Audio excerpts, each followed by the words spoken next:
Okay, so today we're going to be looking at something kind of out there. Yeah. You know how we like to go deep on these deep dives, right? Yeah. We're talking about conscious shift on Earth. Ooh. This is an article by Shawn Wondunna Foley. Interesting. And it was published just last week on the 25th. Okay. And this isn't your typical, news piece or anything. Right. This is making some pretty big claims. Mm. So I'm excited to get into it with you. Yeah, me too.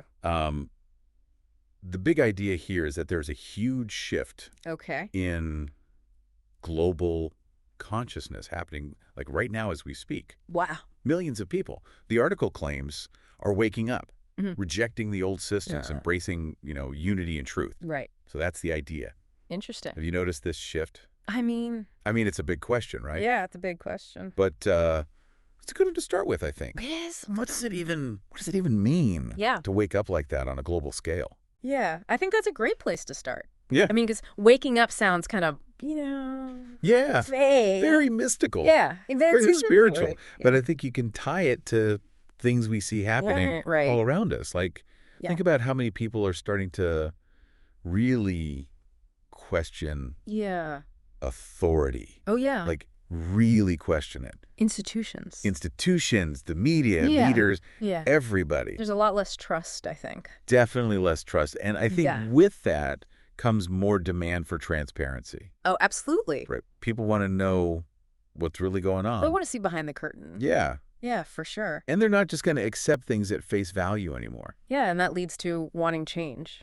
Exactly. Wanting something better. Yeah. And so this article's tapping into that feeling, but it's taking it to a global level. Yeah. This isn't just about one country or one issue. Right. It's saying this is a shift that's happening to humanity as a whole. Totally. And the article uses this analogy of parched land, thirsting for rain. That's interesting. To describe this shift. Yeah, I like that. What do you think about that analogy? I think it's powerful because it really gets at that deep need that I think a lot of people are feeling. This feeling of being kind of empty, searching for something more. Right.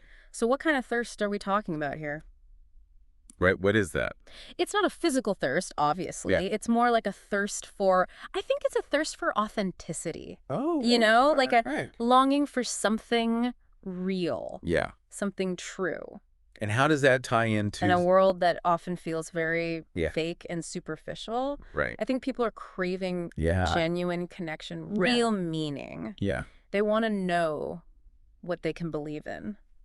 So this idea that false flags and manipulation are losing their power. Right. Is that tied into this thirst for authenticity? I think so, because when people are thirsty for the truth, they're not going to be as easily fooled. Right. They're going to be more critical, more discerning. Absolutely. They're going to want to see the evidence for themselves. So it's like the old ways of controlling the narrative aren't working as well anymore. I think that's exactly right. Interesting. Because people are waking up to that game. Yeah, they're seeing through it. Yeah. So the article then goes on to talk about this new age manifesting a world of abundance and equality. Right.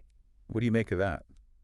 It's definitely a hopeful vision. It is. And I think it's inspiring to think about a world where everyone has what they need, where there's no scarcity, and where everyone is treated fairly. But it almost feels too good to be true. It does feel a little utopian.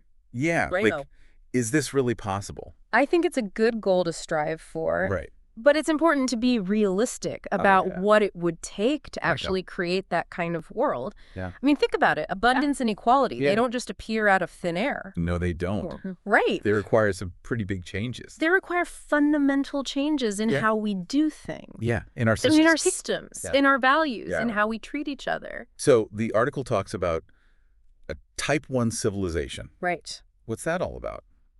Well, that's a concept from astrophysics, and it describes a civilization that's reached a certain level of technological advancement where they can harness all the energy that's available on their planet. So it's like so they've basically mastered energy production, and they're not limited by resources anymore. Pretty advanced. Yeah. That's far beyond where we are. Oh, absolutely. We're nowhere near. So how does that connect to what we're talking about? Well, I think it's a useful way to think about the kind of transformation that would be needed. Right. So not just a shift in consciousness. No, a world of abundance and equality. Yeah. Because it's not just about feeling good or having good intentions. It's about having the systems and the technology to actually support that kind of world. And make it a reality. Exactly. So the article calls for individuals to embrace this shift. It does. But it also seems to acknowledge. But it also recognizes that systemic change is needed. Right. It's not just about individuals changing their minds. Yeah. It's about changing the systems. The structures. That shape our lives. Yeah, that are in place. Yeah. And how does individual action play into that? I think it's crucial because even though we need systemic change, individuals still have agency. Right. We can make choices. Yeah. We can take actions that contribute to creating a better world. Powerless. Exactly. So what kind of individual actions are we talking about? I think it starts with how we think. Okay. How we see the world. Our mindset. Our mindset, exactly. And we're stuck in a scarcity mindset where we're constantly competing and afraid of not having enough, then that's going to shape our actions. And it's going to make it harder to create a world of abundance and equality. Because we'll be acting from a place of fear and lack. Yeah. But if we can shift to an abundance mindset, where we believe there's enough for everyone, and where we're focused on collaborating and helping each other, then that's going to create a very different reality. I see what you mean. Right. So it starts with our thoughts. It does. But then it manifests in our actions. And it manifests in the choices we make every day. So even if someone's listening to this, and they're like, come on, this new age stuff. Yeah. I don't know about all that. I get it. Is there still something valuable in this for them? Oh, absolutely. Okay. What would you say? Because I think even if you don't buy into the whole new age thing, there's still a lot of wisdom in these ideas. Like the idea of questioning authority, of being critical of the information you're given. Of thinking for yourself. Of thinking for yourself.